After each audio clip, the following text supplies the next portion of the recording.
9 rahasia emak-emak bahagia di pagi hari, cucian beres, rumah tenang, pikiran adem. Sebelum lanjut, tolong klik subscribe dan like ya Bu. Dan juga kalau sekiranya video ini manfaat, bantu share ke teman-teman yang lain ya, dengan klik tombol share. Nah, sekarang kita lanjut deh. Ketemu lagi nih Bu. Sehat dan gembira terus semua ya. Pagi hari itu ibarat pintu masuk ke seluruh kekacauan atau ketenangan satu hari penuh. Begitu mata melek, yang disambut bukan matahari, tapi cucian numpuk, piring kemarin, dan suara anak yang lapar kayak alarm kebakaran. Emak zaman sekarang bukan cuma ngurus rumah, tapi juga jadi manajer operasional, HRD, logistik, sekaligus customer service keluarga. Kalau pagi sudah panik, hati langsung keriting, pikiran jadi rusuh, dan rumah terasa makin sempit, walau temboknya tidak bergerak. Disitulah kenapa topik cucian, rumah tenang, dan pikiran adem itu bukan receh. Itu soal waras atau enggaknya kita menjalani hari. Sekarang ini hidup makin cepat, tuntutan makin banyak, dan standar emak-emak sukses di media sosial makin gak masuk akal. Rumah harus rapi, anak harus pintar, suami harus nyaman, emak harus tetap glowing. Padahal kenyataannya, banyak emak-emak bangun pagi sudah lelah secara mental. Kalau pagi hari bisa dikendalikan, setengah masalah hidup itu sudah jinak. Pagi yang tenang bikin siang lebih ringan, dan malam lebih damai. Jadi, pembahasan ini bukan soal cuci baju doang, tapi soal menyelamatkan kewarasan emak-emak dari serangan rutinitas. Secara psikologi, ada teori yang disebut habit loop dari Charles Duhigg yang menjelaskan bahwa kebiasaan kecil di awal hari membentuk emosi dan perilaku sepanjang hari. Artinya,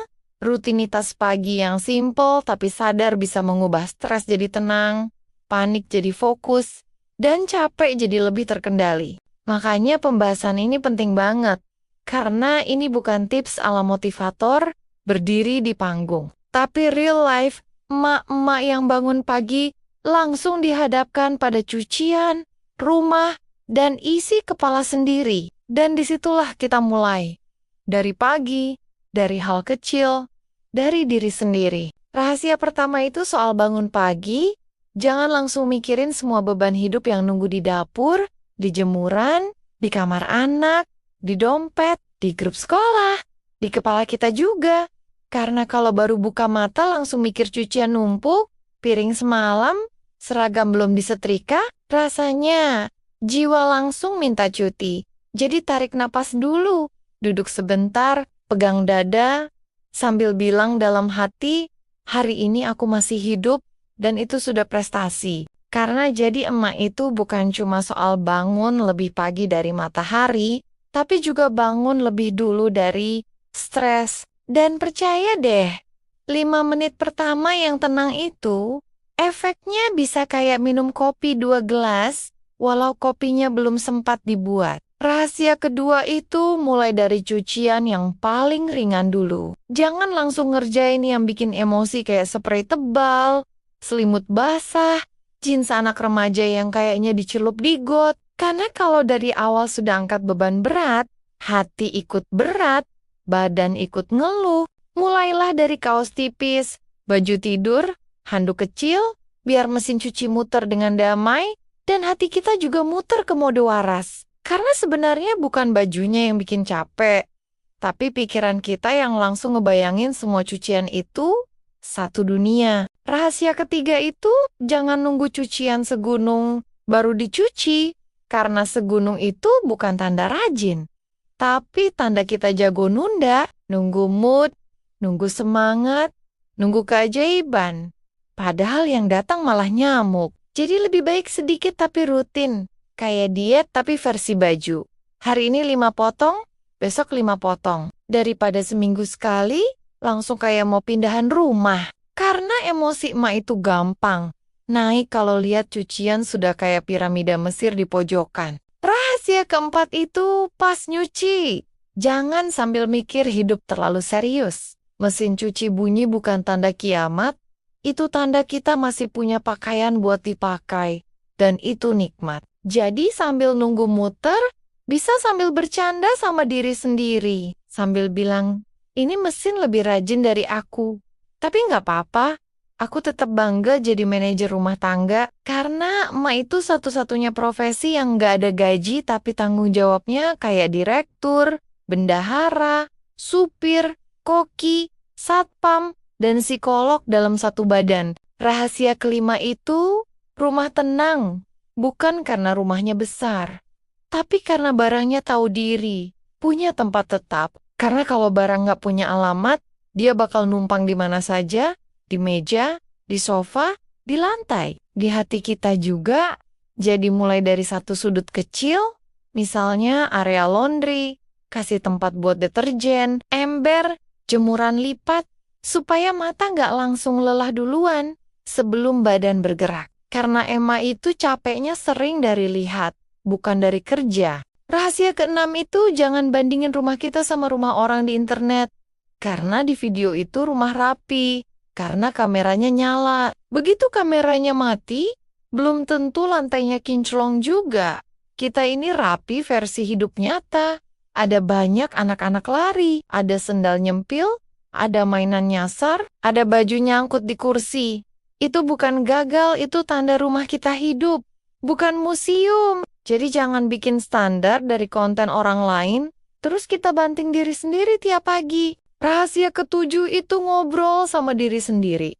Iya serius, karena emang jarang ada yang nanya kabarnya. Jadi kita harus nanya ke diri sendiri. Aku capek gak? Aku butuh istirahat gak? Aku masih kuat gak? Karena seringkali kita baik ke semua orang, tapi pelit ke diri sendiri. Dan kadang satu kalimat kecil, kayak aku sudah melakukan yang terbaik hari ini, bisa bikin bahu yang tadinya tegang, jadi turun setengah senti. Rahasia ke-8 itu, libatkan keluarga. Anak bukan pajangan, suami bukan tamu kos. Semua yang tinggal di rumah itu, bagian dari sistem kebersihan. Bukan penambah beban cucian. Jadi ajari anak masukin baju kotor ke keranjang. Ajari suami taruh handuk di tempatnya. Karena cinta itu bukan cuma kata sayang, tapi juga mau nurut aturan rumah. Dan jangan takut dibilang cerewet. Karena cerewet itu tanda kita masih peduli, bukan tanda kita galak. Rahasia ke-9 itu, bahagia bukan karena semua beres.